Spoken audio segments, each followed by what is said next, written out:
The world watched in stunned silence as Ukraine executed one of its most daring strikes yet.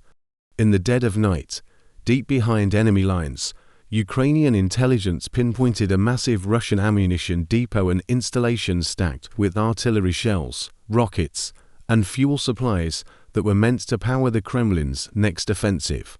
What happened next turned the quiet landscape into a blazing inferno that could be seen from miles away. Satellite imagery captured the strike in real time.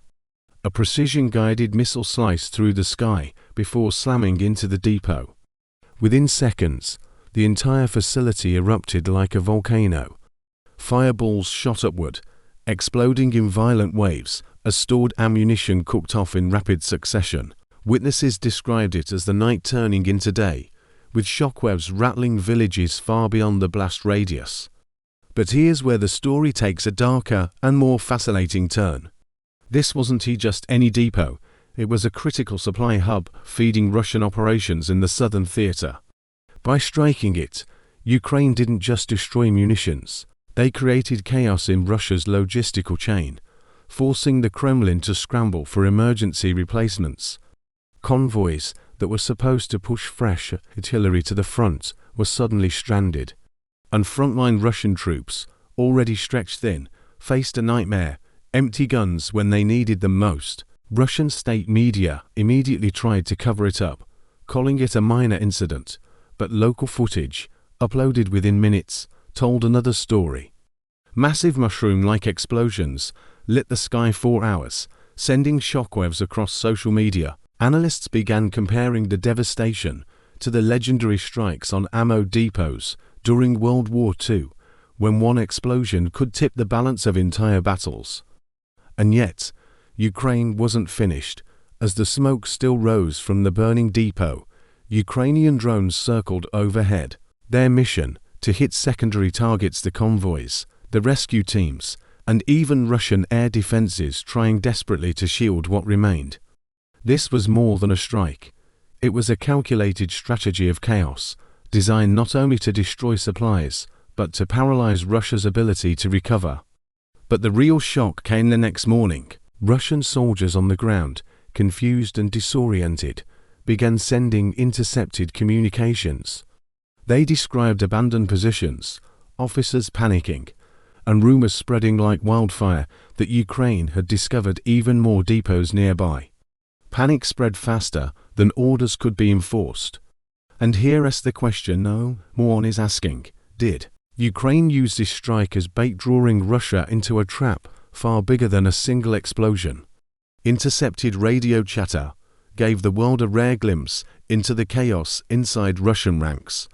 Soldiers could be heard shouting over broken communications, requests for reinforcements, desperate pleas for resupply, and commanders trying to silence their units before panic spiraled out of control. Some described the strike as a coordinated nightmare, claiming drones swarmed the skies long after the depot was obliterated. For Ukrainian intelligence, this wasn't just surveillance, it was psychological warfare. By leaking fragments of these intercepted calls, Kyiv ensured that both Russian troops and the wider world could hear the cracks forming in Moscow's war machine. Every transmission revealed not strength, but vulnerability. Meanwhile, analysts in NATO command rooms watched closely. The destruction of this depot wasn't just a battlefield success, it hinted at something far more dangerous for Russia. Modern warfare is not only about tanks and missiles, but about logistics, supply chains, and timing. By hitting this specific node, Ukraine may have quietly dismantled an entire offensive before it even began. Imagine trying to wage war when your artillery batteries have nothing to fire, your vehicles have no fuel, and your soldiers are forced to ration bullets. But what raised the stakes even higher was the suspicion that this was part of a broader Ukrainian campaign targeting Russian stockpiles across multiple regions simultaneously. Satellite images, reviewed by Western defense experts, appeared to show at least two more secondary explosions in the days following the first strike. Was this coincidence or proof of a calculated plan? Moscow responded with fury. State television shifted its rhetoric overnight. now calling Ukraine's actions acts of terrorism backed by NATO. Military convoys were suddenly seen rerouting through remote roads, desperately trying to avoid detection. The Russian Ministry of Defense claimed new air defense systems were being deployed to protect key facilities, but leaked footage suggested otherwise. Columns of trucks carrying ammo were moving at night, headlights off, in a frantic attempt to avoid drones that could strike at any moment. For Ukraine, this was not only a military victory, it was a demonstration of reach. For Russia, it was a nightmare reminder that no stockpile was truly safe. And the most dangerous question remained: if Ukraine could hit one depot so devastatingly, what else might they be preparing to strike next? The Kremlin scrambled to regain control of the narrative. Overnight, convoys of armored vehicles were rushed toward the front lines, but what should have been an orderly redeployment quickly dissolved into confusion. Traffic jams stretched for miles as fuel tankers, ammunition trucks, and troop carriers clogged the same supply routes. To Ukrainian drone operators, this was an irresistible target, a moving bottleneck of Russia's war machine. Within hours, videos began circulating online, grainy night vision footage of drones dropping explosives onto stalled convoys, triggering fireballs that lit up the dark countryside. Each explosion was followed by the unmistakable chain reaction of secondary blasts as ammunition inside the trucks ignited. By morning, entire sections of highway were littered with blackened shells of vehicles, smoke curling upward like a grim warning. Meanwhile, Ukrainian commanders seemed almost surgical in their strategy. Military analysts noted that the strikes weren't random. Each hit appeared to follow a pattern: first the depot, then the resupply convoys, then the backup routes Russia attempted to establish. It was as if Ukraine had a blueprint of Moscow's entire logistical system, striking each weak point in sequence. And this is where the real intrigue begins. Western intelligence sources hinted that satellite data and intercepted communications from NATO allies may have played a role. If true, this would mean Ukraine wasn't just waging war alone, it was operating with eyes and ears that stretched across continents. Russia, already paranoid about infiltration, now faced the haunting possibility that every movement was being tracked before it even began. Inside Russian-occupied territories, morale began to collapse. Reports surfaced of soldiers abandoning their posts, terrified that any warehouse, any convoy, or any camp could be next. Videos leaked of troops muttering about ghost drones that appeared out of nowhere, striking without warning. Fear had become as effective a weapon as the missiles themselves. But here is the turning point that stunned even seasoned observers. As Russia scrambled to rebuild its supply lines, Ukraine shifted gears. Instead of waiting for Moscow's next move, Kiev doubled down, launching fresh waves of strikes against depots further inside Russian control zones. This wasn't just a defensive act. It was a message: we can reach you anywhere. And while the world watched in fascination, one critical question hung in the air.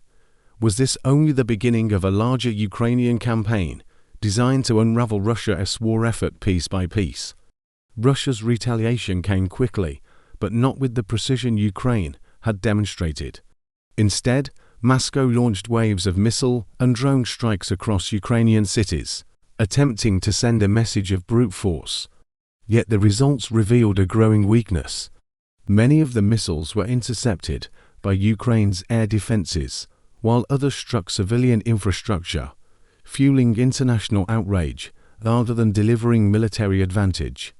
For Ukraine, this only strengthened the resolve to push further. Ukrainian officials publicly remained vague, but military insiders hinted that what had been seen so far was only phase one of a far more extensive operation. The destruction of the depot had been a trigger, an opening salvo in a calculated campaign to strangle Russia's logistics at every level. Satellite photos soon confirmed the suspicions. Across occupied territories, faint heat signatures were detected where Russian supply hubs once stood.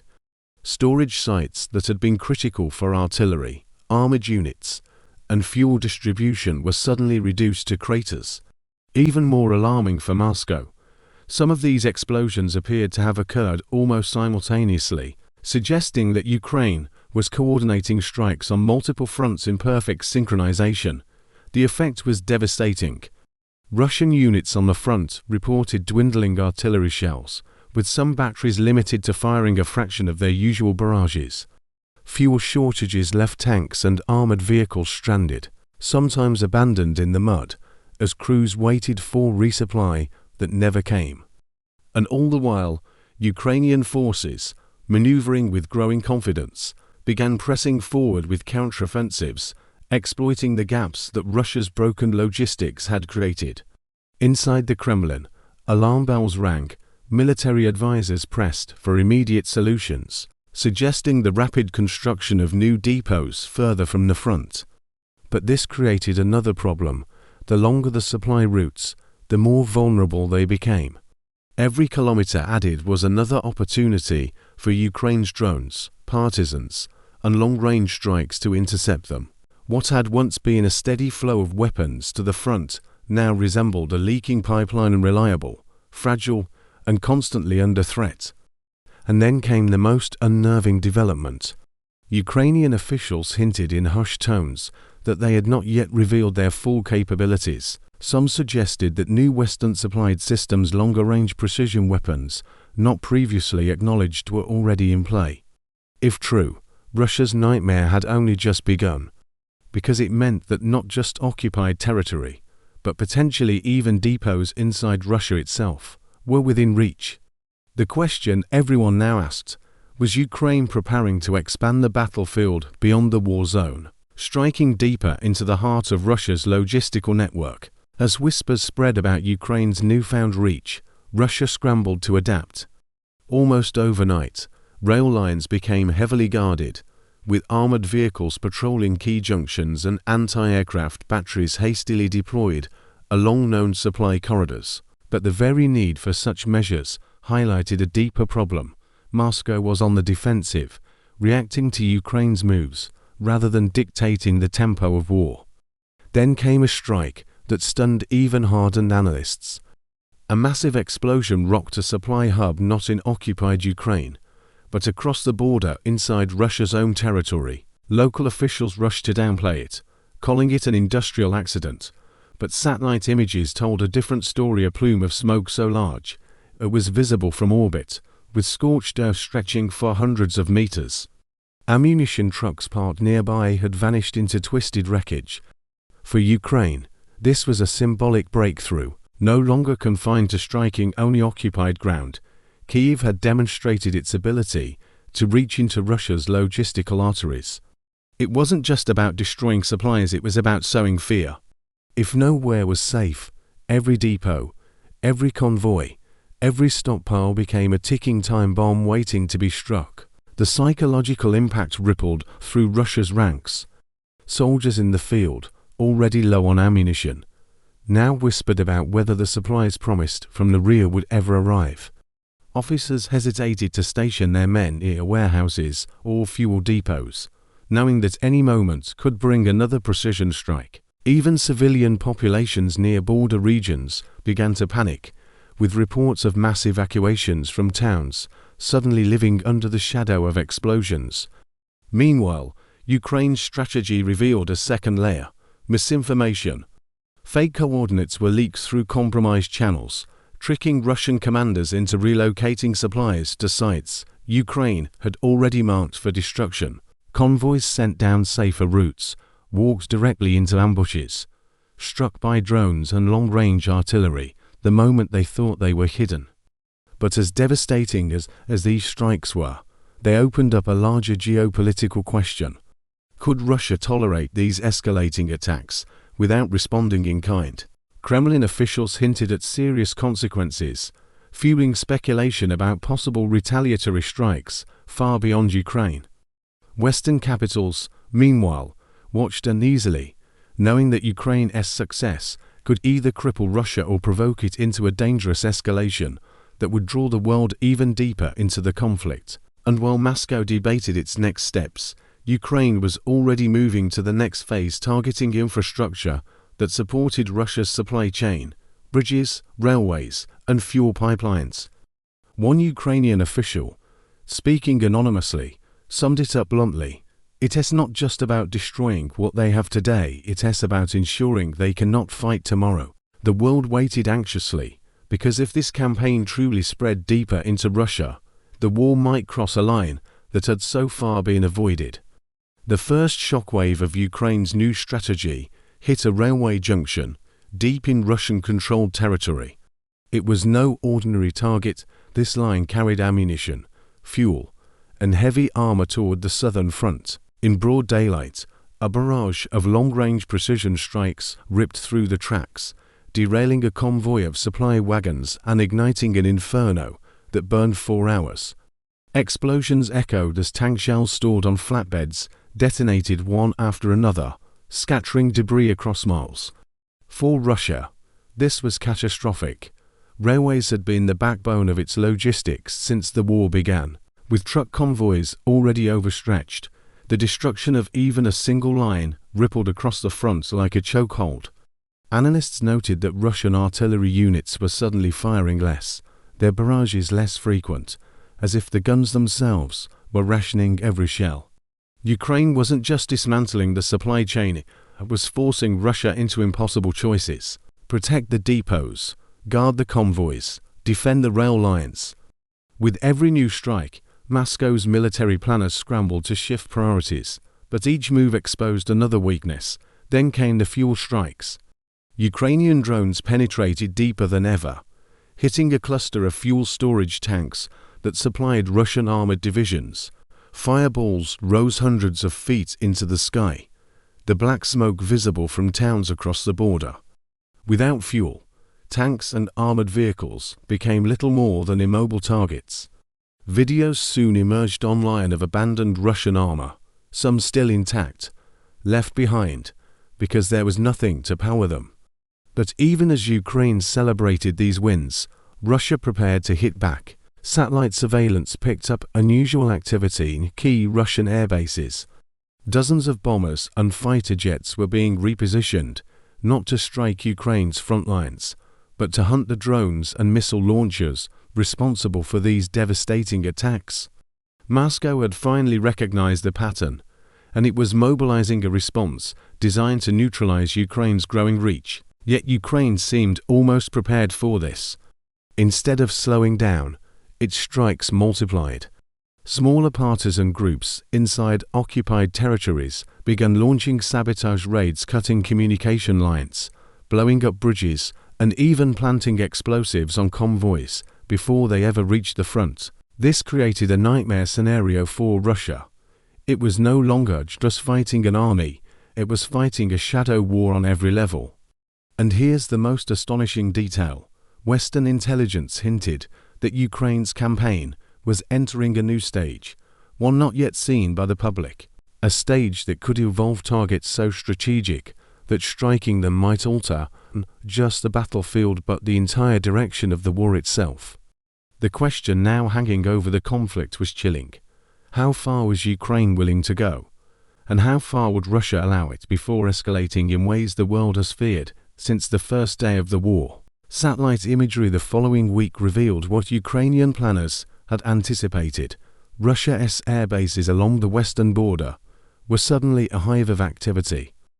Hardened shelters opened, Su-34s and Tu-22M bombers rolled out, and mobile air defense batteries began fanning across the tarmac like pieces on a chessboard. Moscow wasn't preparing for another push at the front, it was bracing for a war of attrition in the skies. But Ukraine had already set the stage for what came next.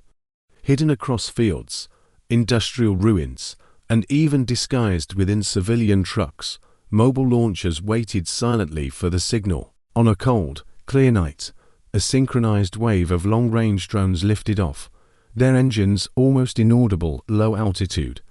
Their targets weren't frontline ammunition depots anymore. They were the very air bases where Russia's counter-strike capability was gathering. The first wave struck deep into Kursk. A hangar filled with aircraft fuel erupted in flames, so bright they illuminated the sky like a second dawn. Then, nearly simultaneously, secondary explosions tore through a missile storage site on the same base. Shockwaves shattered windows miles away, and frantic Russian crews scrambled to move aircraft away from the burning sectors. What stunned observers wasn't just the precision, it was the coordination. Ukrainian strikes hit to other airbases within minutes of each other.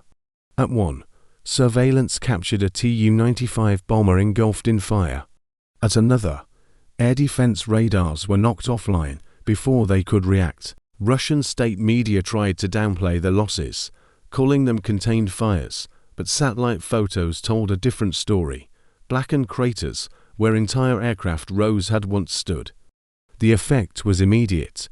Russia's attempt to launch a retaliatory wave of airstrikes faltered. Fewer bombers took off than expected, and those that did were forced to divert to safer bases farther from Ukraine bases with less fuel, weaker infrastructure, and longer flight times to the battlefield. The balance was shifting again, but this time at a strategic level. Inside Russia's defense ministry, frustration boiled over. Commanders demanded answers. How had Ukrainian drones penetrated so far, so consistently, despite layers of air defenses? The truth was unsettling.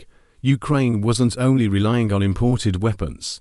It was deploying new domestically built drones, faster, stealthier, and harder to intercept, tested in secrecy, and now unleashed in swarms. But even as Ukraine celebrated these victories, Western intelligence quietly issued warnings. Striking Russian airbases risked pushing Moscow into a dangerous corner. The possibility of escalation was no longer hypothetical, it was creeping closer with every burning aircraft.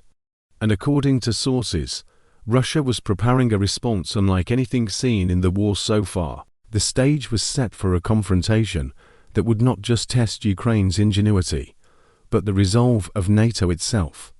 Because if Russia unleashed what it was preparing, the shockwaves could reach far beyond the battlefield. Intercepted communications soon confirmed Western fears. Russia wasn't preparing just another routine counterattack. Something larger was being set in motion. In the days following the devastating strikes on its airbases, Russian military convoys were observed moving toward Kaliningrad and deeper into Belarus, carrying missile launchers and radar systems not typically used on the Ukrainian front. These deployments weren't about defense, they were about signaling. At the same time, satellite images showed something else. Nuclear-capable bombers stationed further east suddenly relocated closer to operational ranges. Though the warheads themselves were never moved, the mere repositioning sent an unmistakable message: Russia was raising the stakes. For Ukraine, it was both a warning and an opportunity. Moscow's attempt at intimidation exposed a sheer strain on its logistics, stretching its resources thinner as they were forced to defend more territory across a larger footprint. On the ground in Ukraine, commanders recognized the window of vulnerability. Ukrainian special forces, operating deep behind Russian lines, launched a daring raid against a supply hub near Bryansk. In the dead of night, they detonated charges against fuel reservoirs and communication nodes, leaving the facility crippled. What shocked Russian forces wasn't just the sabotage itself, it was the timing. The raid coincided perfectly with another drone wave, overwhelming Russian defenses and sowing chaos. Russian state TV aired frantic denials, but soldiers on encrypted channels painted a darker picture: confusion, disrupted resupply, and growing doubt about the ability of their command structure to hold against Ukraine's relentless strikes. Morale was eroding, yet Moscow wasn't sitting idle. In a move shrouded in secrecy, elements of Russia's elite aerospace forces were dispatched with one mission: hunt and destroy Ukraine's drone launchers before they could strike again. Intelligence leaks hinted at the use of advanced surveillance drones and even electronic warfare aircraft, capable of frying circuits mid-flight. If successful, it could cripple Ukraine's momentum overnight. But what the Russians didn't anticipate was Ukraine's layered deception strategy. Many of the launchers, spotted from the skies, were elaborate decoy truck-shaped shells fitted with heat signatures and radio beacons, designed to lure Russian munitions away from the real systems. Within hours, Russian aircraft had spent valuable missiles on empty fields, while the true launchers stayed hidden, waiting to strike again. The battle had now transformed into a deadly chess match of strategy, misdirection, and endurance. And while Ukraine scored tactical victories, the looming question became unavoidable. How far would Russia go to restore the dominance it believed was slipping away? Because what Western intelligence agencies began to whisper about in classified briefings was terrifying. Russia's next move wasn't about drones, tanks, or even air bases. It was about unleashing weapons of a scale yet seen in this war. Rumors of Russia's next move began to crystallize when US reconnaissance satellites picked up unusual missile movements inside Russia's Tver region. Analysts recognized the shape immediately: hypersonic missile carriers, weapons capable of traveling at Mach 10, with almost no warning before impact. If deployed against Ukraine's cities or military infrastructure, they could shatter the fragile balance of deterrence overnight. The chatter inside NATO war rooms turned urgent. If Russia chose to use hypersonics as punishment for Ukraine's precision strikes, the alliance would be forced into a corner. Either respond with unprecedented air defense deployments or risk watching Ukraine's entire logistics backbone collapse in minutes. Washington and Brussels quietly moved Patriot batteries and cutting-edge NASAMS systems closer to Ukraine's borders, creating a protective arc, but they knew it might not be enough. Meanwhile, Ukrainian intelligence wasn't blind. Through a combination of intercepted Russian communications and insider reports, Kyiv learned where the hypersonic systems were being prepared. It wasn't just a missile launch site, it was a hardened facility, buried under reinforced concrete, guarded by layers of electronic warfare units and surface-to-air missile batteries. Striking it would be a near impossible mission, but leaving it intact was an even greater risk. In response, Ukraine began assembling something extraordinary, a multi-pronged strike that would blend drones, sabotage teams, and electronic warfare in a single synchronized assault. The plan was simple in design, but nearly impossible in execution. Blind Russia's radars, overwhelm its defenses with decoys, and then unleash precision munitions against the missile carriers before they could be moved. The night the operation began, thousands of Ukrainian civilians never knew how close the world was to a tipping point. Swarms of drones took off from multiple directions, some real, some decoys, forcing Russian defenses to light up the skies with anti-air fire. Hidden among the chaos were stealth drones carrying specialized jammers, designed not to strike, but to scramble Russian radar feeds into static. For brief, critical moments, Russia's hypersonic facility was fighting blind. Then the real attack began. Long-range missiles launched from concealed positions screamed toward the site. Russian air defenses tried to intercept, bringing some down, but gaps in their network let others through. Explosions ripped across the perimeter. Fuel depots, radar stations, and communication hubs went up in fireballs. And in the confusion, Ukrainian special forces, who had infiltrated days earlier, triggered explosives from inside the compound itself. Satellite images the next morning showed the smoldering craters where the launch vehicles had been stored. Ukraine hadn't destroyed everything, but it had bought precious time, crippling Russia's ability to immediately deploy its hypersonic arsenal. For Moscow, it was a humiliation. For Kyiv, it was survival. Yet everyone watching knew this was not the endgame. Russia would not accept such a setback quietly. The question gnawed at every strategist from Washington to Berlin. If hypersonics were temporarily neutralized, what was Moscow preparing to unleash next? 4 hours after the smoke cleared, the world waited for Russia's response. Kremlin officials issued vague, fiery statements, warning of unprecedented consequences.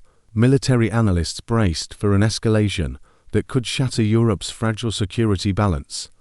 But then, something unexpected happened. Instead of launching an immediate hypersonic strike or expanding the war beyond Ukraine, Russia pulled back its surviving missile systems deeper into its territory. Behind closed doors, intelligence revealed why the Ukrainian strike had just destroyed launch vehicles. It had shattered Russia's command and control hub for the entire hypersonic unit. Without its hardened communication relays, Moscow could not coordinate a precision launch. Any attempt would risk catastrophic misfires. This left the Kremlin with a painful choice: retaliate impulsively and risk international backlash, or absorb the blow while recalibrating. For once, restraint won, though not out of mercy, but necessity. In Ukraine, the strike became a symbol of defiance. Footage of the explosions, captured by drones and spread across social media, went viral. The world saw not just fire and destruction, but the determination of a nation that refused to surrender. For Kyiv, it was more than a tactical victory, it was psychological warfare, proving that even Russia's most advanced weapons could be stopped. NATO, watching closely, quietly accelerated its support. Additional air defense systems and long-range artillery began moving into Ukraine. The alliance framed it as defensive assistance, but everyone knew the deeper truth. The West had crossed another threshold, investing more heavily than ever in Ukraine's survival. And for Russia, the failure left scars. The image of its vaunted hypersonic arsenal lying in ruins dented the myth of its invincibility. Strategists in Moscow understood they would recover, rebuild, and retaliate eventually, but not today. Today belonged to Ukraine.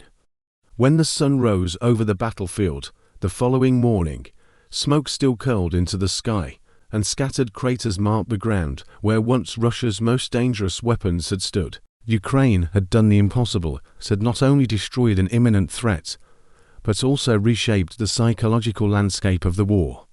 For the first time in months, the world could exhale. The crisis hadn't ended the war, but it had proved a crucial point. Even in the shadow of overwhelming force, resilience, strategy, and sheer determination could turn the tide. The battlefield would rage on, but this chapter closed with Ukraine standing taller than ever before, its enemies shaken, and its allies galvanized. The war wasn't over, but on this night, against impossible odds, Ukraine had won.